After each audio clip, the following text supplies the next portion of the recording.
En esta primera presentación se muestra un diagrama de fase tipo 1 en el cual está formado las curvas típicas de todo proceso de transformación. Podemos también identificar las variables temperatura y porcentaje de composición. ¿Cómo inicia la solidificación en este tipo de diagrama?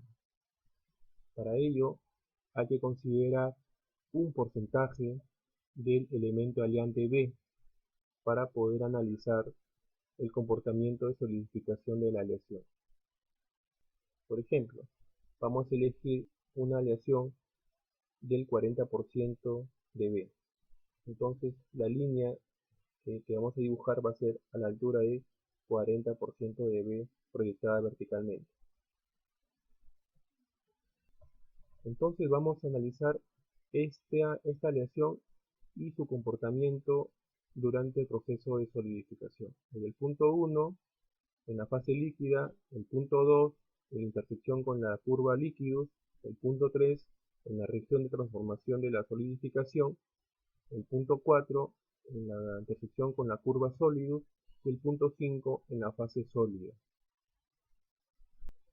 Entonces, todas las otras combinaciones de porcentaje del elemento B va a tener los mismos puntos. Por ejemplo, si yo dibujo dos líneas adicionales, en el cual la línea de la izquierda consideramos que equivale a un 25% de B y la línea de la derecha equivale a un 90% de B. ¿Qué vamos a ver aquí? De que las tres aleaciones van a tener los 5 puntos característicos para evaluar su comportamiento durante el proceso de solidificación. ¿Okay? Entonces, cualquier combinación del elemento B va a tener que evaluarse estos 5 puntos como mínimo. Entonces el punto 1, al estar en fase líquida, todos los átomos van a estar de manera dispersa en toda la fase líquida. ¿Ok? Aquí todavía no hay ninguna aglomeración ni ordenamiento de átomos ni ninguna estructura cristalina. El punto 2 me va a presentar una microestructura de esta forma. Va a iniciar la nucleación de los primeros cristales en el material. En el punto 2 inicia la nucleación. En el punto 3 vamos a identificar el crecimiento de los núcleos formando las dendritas durante el proceso de transformación. Esto ocurre en toda la zona de transformación, desde la curva líquidos hasta la curva sólidos. Entonces, en el punto 4 es el punto donde está finalizando la solidificación. ¿Y cómo se representa? Indicando la presencia de los bordes de grano en este punto final de crecimiento de las dendritas. Ahí podemos ver que las dendritas han seguido creciendo hasta tomar contacto con las demás dendritas de su alrededor y se empieza a formar los bordes de grano, indicando el proceso de finalización de la solidificación. En el punto 5 ya me está mostrando el tamaño y forma de grano definido de esta aleación en su fase sólida. Hasta ese nivel la temperatura sigue bajando, pero no va a haber ningún cambio adicional en la forma y tamaño de grano.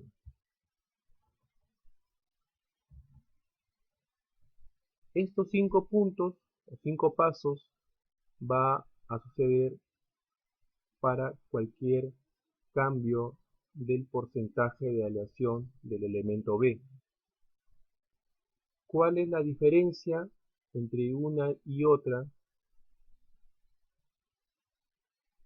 Por un lado, vemos que va a variar las temperaturas a las cuales inician y finalizan el proceso de solidificación. Porque, por ejemplo, para la aleación de 25% de B, la temperatura de solidificación es otro, y su temperatura final también es otra. Igual sucede para la aleación de 90% de B. La temperatura de solidificación inicial va a ser diferente. Igual sucede con la temperatura final de solidificación. Por otro lado, desde el punto de vista mecánico, lo que va a diferenciar finalmente va a ser la microestructura en el punto 5. Vamos ahora a evaluar las tres aleaciones en el punto 5 para poder ver cuál es la diferencia en el material. Supongamos que en la aleación de 40% de B obtenemos la microestructura de esta forma.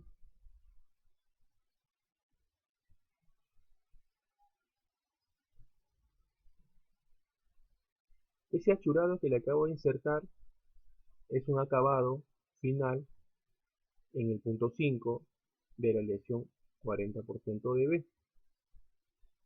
Lo he hecho con fines de comparar las demás aleaciones. Ya sabemos que todas pasan por el mismo proceso de solidificación, desde el punto 1, punto 2, punto 3, punto 4, finalizando en el punto 5.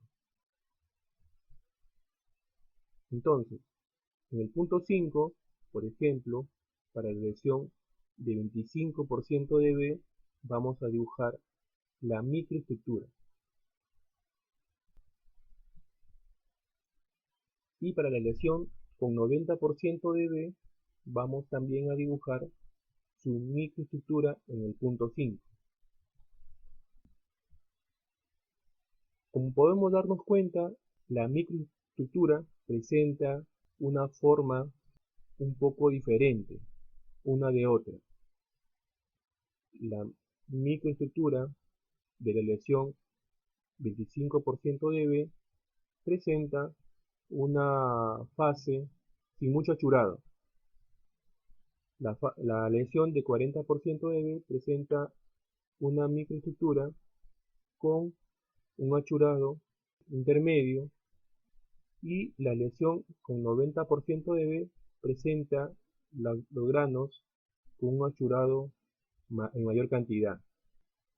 Es así como uno va a evaluar y a comparar los diferentes materiales basados en su microestructura.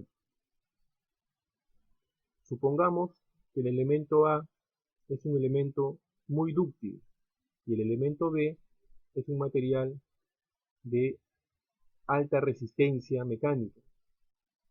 Y al combinarlos, lo que se hace es elevar la resistencia de A y a la vez se reduce la resistencia de B. De acuerdo a la microestructura de las tres aleaciones, ¿cuál tiene mejor propiedad mecánica? Observando la microestructura, nos podemos dar cuenta que la de 90% de B tiene más elemento aleante determinado por el achurado en el grano, y entonces se concluye de que esa aleación tiene más propiedades mecánicas en comparación con las otras dos aleaciones del sistema.